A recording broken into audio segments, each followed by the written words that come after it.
Howdy! Welcome back to the channel. I'm in Bone Lab right now, but that's just for presentation. I'll be swapping over to Tabor in just a moment to help demonstrate and visualize what I'm going to be talking about. But firstly, Tabor was one of my dream VR games. I'm a big Tarkov fan, and I've enjoyed countless hours suffering in there, all while thinking just how cool it'd be to take the game into VR, which led me to Tabor's doorsteps. I joined Tabor about 3 wipes ago now, but only recently started playing properly when they added the PvE mode. Some people are going to scoff at that, but I don't care. I enjoy the game that way and will continue to do so. Playing through Tabor through the wipes has helped me appreciate features that have come and gone, some that shouldn't have, and some that really should have been there from the start. GOT right now is in a pretty whack state.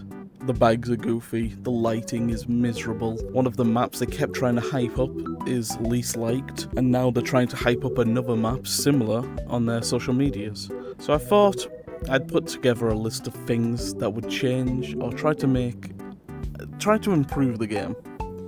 That being said, I have 2 things that need to be addressed. Number 1, I'm not a game developer.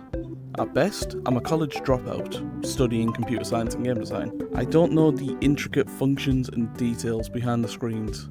This list is just a simple, I would do this, rather than going into whether or whether it isn't possible. Number 2, all my opinions are my own. If you disagree, discuss in the comments, yada yada. 6-7. The usual YouTuber defense. Alright, let's get into it. Also, this was a pain to set up. This kept crashing when I was trying to build this, and on top of that, my fucking camera mod I had installed doesn't work. I was gonna talk to the camera, but that's not working either. It would just either give me no neck or take my head off, and that was stupid. Also, this kept crashing again. That was really fucking annoying. I wanted a cool background while I talked. Alright, run over. Let's get into it. First off, the lighting. The lighting is one of the first things people will notice when playing the game. Or watching, and it isn't good. The reason I think the lighting is ass right now is because of the whole weather update they added with the changing of time of day between raids. Cool concept, other games have done it before, like Tarkov for example, but if you were to compare the lighting between Legacy Tabor and current release Tabor, it's obvious which has the better eye candy. Motherfuckers got Ireland looking like Birmingham on a summer's day.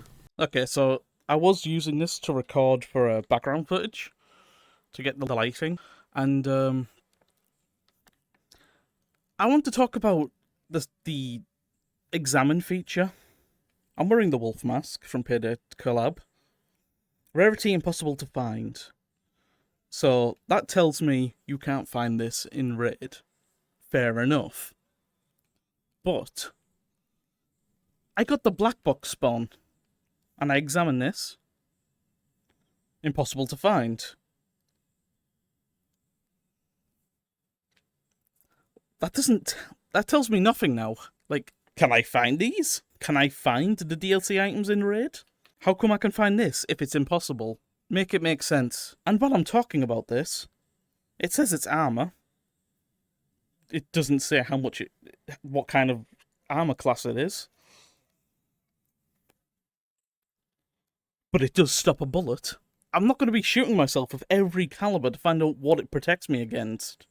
I want to be told what it's good for. Combat Waffle, please. I don't think I'm asking for much right now. If you're going to add an examine feature, let me know what it does. It doesn't even tell you what caliber it is, which would help. I don't know. What do I know? I'm just a player. Next up, mechanics gloves. This is my video, I get to make the rules, and these should be in the game. I love these gloves, I want to wear them in games, and that's all. But in reality, a lot of the things I do want to complain about have already been said and pointed out by others. I am quite late to this topic. Timeless VR, for example, who has beaten me to the punch on the differences. If you have not seen his video, I recommend checking it out. He's a good content creator, and I very much echo a lot of his complaints and critiques, such as the bullet hole impacts, the healing syringes being hit or miss, the potential wasting them by trying to heal your other body parts.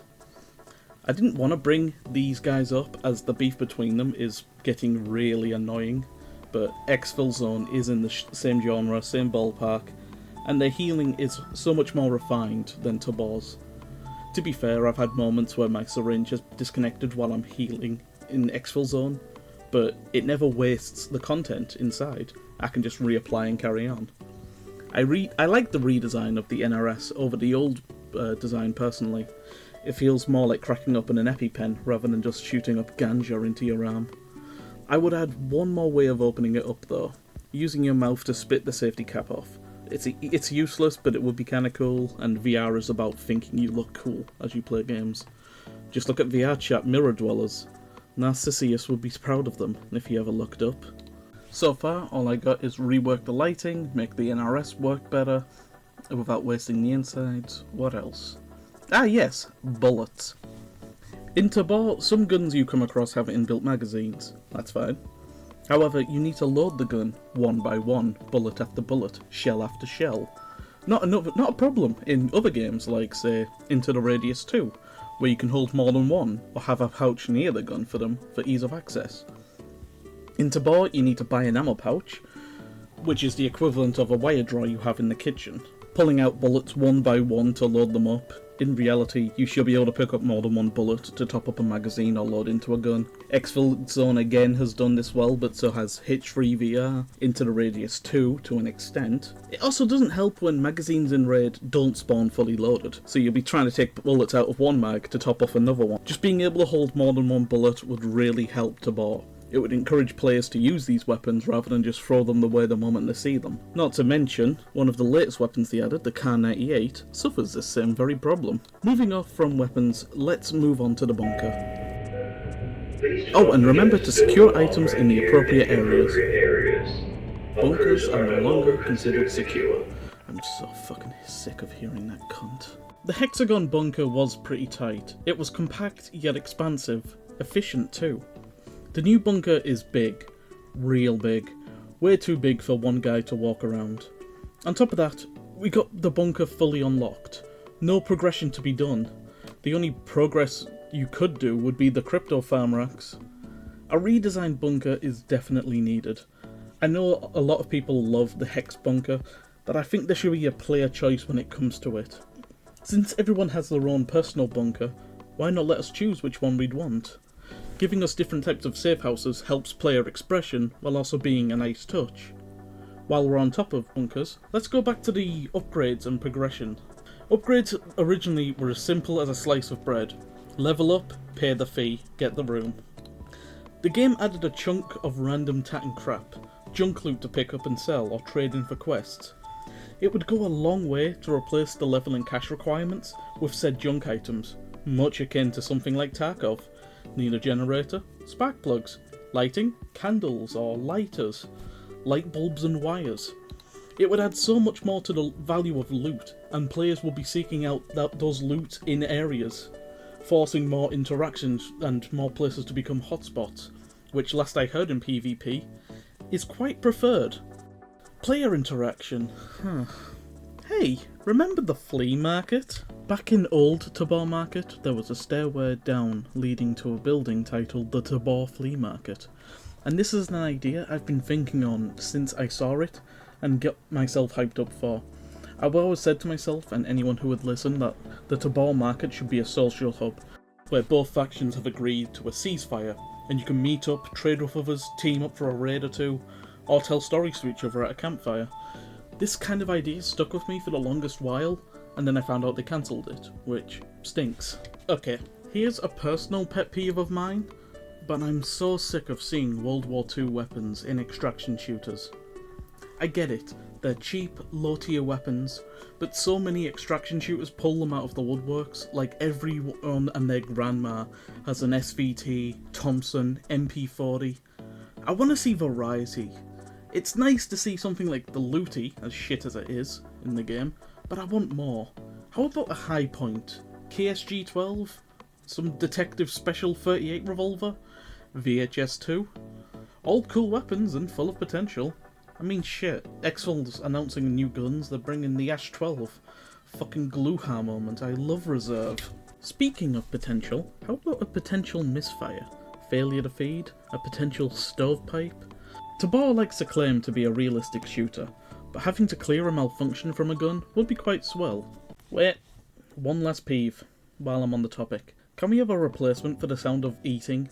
The lip smacking genuinely disgusts and irks me. I know many people experience the same disgust or distraught from hearing it. That being said though, I could not list you a fitting replacement. The best I got is from Satisfactory, where they chose a sci-fi noise, which wouldn't really fit Tabor. Alright, let's wrap this up with a recap and summary. Better lighting to help make the maps look prettier and with better clarity. Mechanics gloves to, what do the kids call these days? LARP? LARP as a tier 1 operator. Literally everything Timeless spoke about in this video. Again, check it out if you haven't, but you probably have by now. Rework med usage to stop heal waste and better experience for the user. Bullet palming to make single load guns easier, fun to use and solve mag packing in raid. Different bunker variations for better player expression. Bunkers requiring materials rather than just cash and XP. Less World War II weaponry for more unique stylish ones. Yes, I'm calling the high point yeet cannon stylish. Sue me. Weapon conditioning where guns in disrepair can jam and malfunction, causing players to maintain their gear properly. And the replacement eating sound, because I don't want to hear someone smacking their lips in my ear. That shit literally turns me violent. I'm willing to catch a charge dead quick over it. Now that the summary's over, I want to remind everyone again for the first and second rules of the video I mentioned earlier. I'm not a game developer, and I don't know how the game works behind the scenes. These are all just my useless opinions I wanted to bring up and discuss in a YouTube video, to get off my chest and hit my once in a millennium upload schedule. I'd also like to see what others would think up in the comment section. I think I've run out of talking points for now, so I guess I'm wrapping up here. Have a good rest of your day, and I'll catch you again another time.